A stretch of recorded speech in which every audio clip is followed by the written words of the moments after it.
Okay, ഇനി എസിംപ്റ്റോട്ടിക് നൊട്ടേഷനിൽ ഇങ്ങനെ ഫാക്ടോറിയലൊക്കെ വന്നു കഴിഞ്ഞാൽ ഒറ്റൊരു സ്റ്റെപ്പ് തന്നെ നമുക്ക് എന്താണ് ബിഗ് ഒമേഗയും ബിഗ് ഓനെയും കണ്ടുപിടിക്കാൻ പറ്റും. എന്ത് യൂസ് ചെയ്തിട്ട് നമ്മളെ തീറ്റേൻ്റെ ഫോമിൽ യൂസ് ചെയ്തിട്ട്. ഓക്കെ, നമുക്ക് എൻ ഫാക്ടോറിയൽ എന്ന് വെച്ചാൽ എന്താണ് 1 × 2 × 3 × n വരെയാണ് എൻ ഫാക്ടോറിയൽ ആയിട്ടുണ്ടാവുക. നമ്മൾ C1 മറ്റേ ബിഗ് തീറ്റേൻ്റെ ഇക്വേഷൻ എന്താണ്?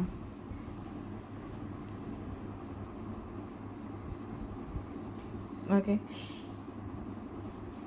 ഇങ്ങനെയാണ് നമ്മളുടെ എന്താണ് ബിഗ് തീറ്റേൻ്റെ ഇക്വേഷൻ. അപ്പം ഇതെന്ന് വെച്ചാൽ ലോഗ് കൊണ്ടാണ്.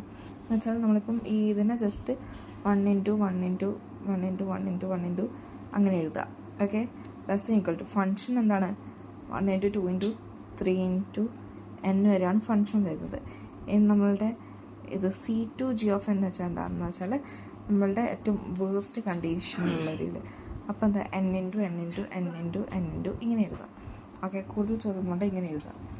ഓക്കെ, ഇനി ഇതിൻ്റെ f(n) ഇതായിരിക്കും ബിഗ് O സൈഡും ഇത് ഒമേഗ സൈഡും ഇത് തീറ്റ സൈഡുമാണ് ഉണ്ടാവുക. അപ്പം ഇതിൻ്റെ f(n)ൻ്റെ ബിഗ് ഒമേഗ എന്തായിരിക്കും? n × n ആയിരിക്കും. ഓക്കെ, ഇനി എന്താ ഇതിൻ്റെ ഒമേഗ സൈഡ്, ഇത് ബിഗ് O സൈഡാണ്. ഒമേഗ സൈഡ് എന്തായിരിക്കും? 1 ആയിരിക്കും അല്ലേ? ആക്ച്വലി 1 × n ആയിരിക്കും. എൻ്റെ വാല്യൂ ഇവിടെ എന്താ 1 തന്നെയല്ലേ? അപ്പോൾ 1 × 1 നമുക്ക് എന്താ ചെയ്യുക? 1 തന്നെ ആയിരിക്കും എഴുതിയാൽ മതി. ഓക്കെ, എത്ര 1 × ചെയ്താലും 1 തന്നെയല്ലേ വാല്യൂ ഉണ്ടാവുക. അപ്പോൾ അങ്ങനെ ഇതിന് തീറ്റ നൊട്ടേഷൻ ഇല്ല. ഓക്കെ, തീറ്റ നൊട്ടേഷൻ ഇല്ല എന്നല്ല, ഇല്ല, അത്ര തന്നെ. ഇനി എൻ ഫാക്ടോറിയലിൻ്റെ കേസ് വരുമ്പോൾ, ലോഗ് എൻ ഫാക്ടോറിയലിൻ്റെ കേസ് വരുമ്പോൾ നമ്മൾ ചെയ്ത സെയിം സ്റ്റെപ്പ് തന്നെയാണ്. C1g(n) = f(n) C2g(n). ഒന്നുമില്ല, നമ്മൾ നേരത്തെ ചെയ്ത സെയിം സാധനത്തിൻ്റെ മുമ്പിൽ എന്താണ് ലോഗ് ഇട്ട് കൊടുക്കുക. > 1 × 2 log n ഫാക്ടോറിയൽ ഇട്ട് കൊടുക്കുക. > log n × n × n ഇങ്ങനെ പോകും. ഓക്കെ, ഇത് log 1ൻ്റെ വാല്യൂ എന്താ? 0 ആണ്.